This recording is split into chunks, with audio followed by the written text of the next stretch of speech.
Hi, Gabby here from Ray Studios, and today I'm gonna be reviewing the Moza Mini MX.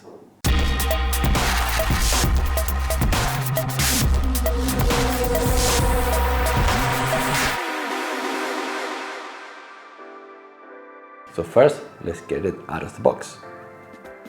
The presentation is quite nice. Inside we can find the instructions manuals, which have a lot of graphics that makes it a lot more easy to read through. We also have a Type-C connection and a strap to put in your wrist, and we also have one more box here that hosts a mini tripod and a carrying bag. The carrying bag seems pretty good quality, and it will be very helpful to use for when you put the gimbal in your backpack. And the tripod, I really like that they match the color of the gimbal. Inside we can also find the gimbal itself, of course. And as soon as I hold it in my hand, I can feel it's pretty light. This is a mini. Compared to a non-mini smartphone gimbal, I would say it's about 20 to 30% smaller and lighter. For me that I have big hands, it does feel a bit small, but I do appreciate the portability and the lightweight design for travel.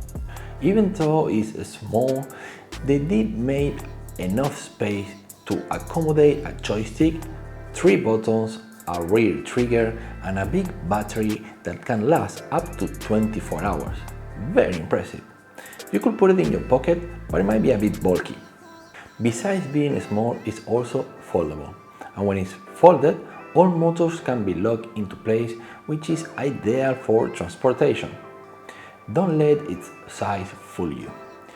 It may be small, but it's also quite powerful. My Redmi K30 Pro has a 6.4-inch screen and weighs a bit over 200 grams, and works like a charm mounted on the Mini MX. When you mount your phone in the gimbal, you don't need to balance it, but you do need to place it more or less in the center. My smartphone has the power button quite literally in the middle of the device. But worry not, Moza already prepared for a situation like this and designed the gimbal in a way that you can mount your smartphone right on the center without pressing the button by accident.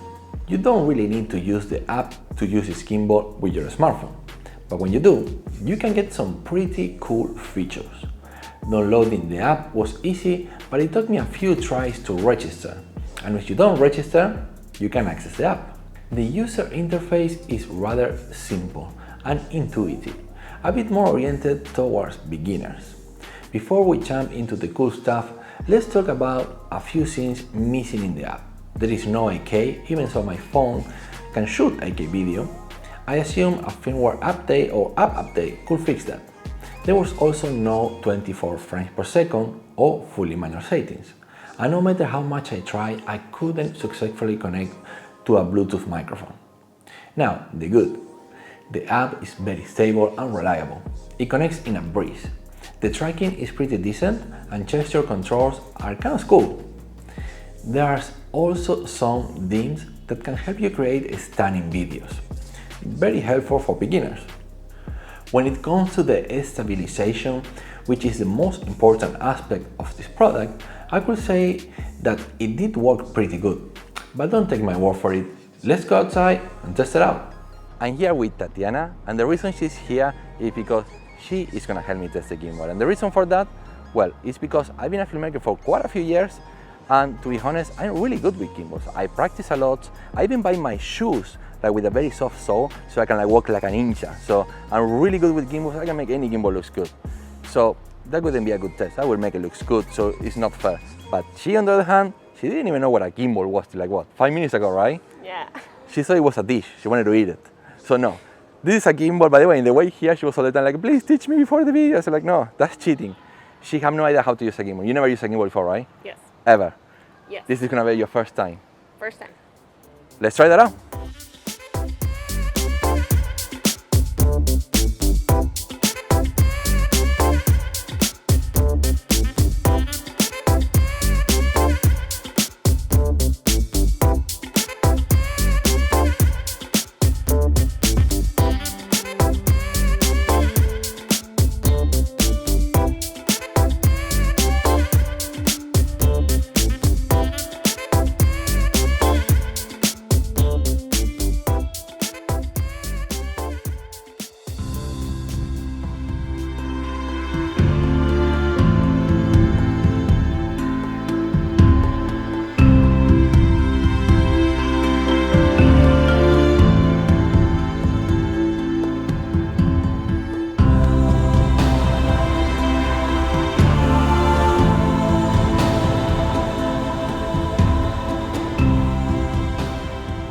So in conclusion, I quite like the Moza Mini MX.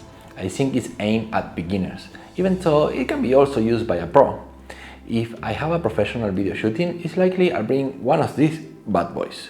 But for when I travel and I can't bring the big gimbals with me, I'll make sure to keep the Mini MX in my camera bag just in case.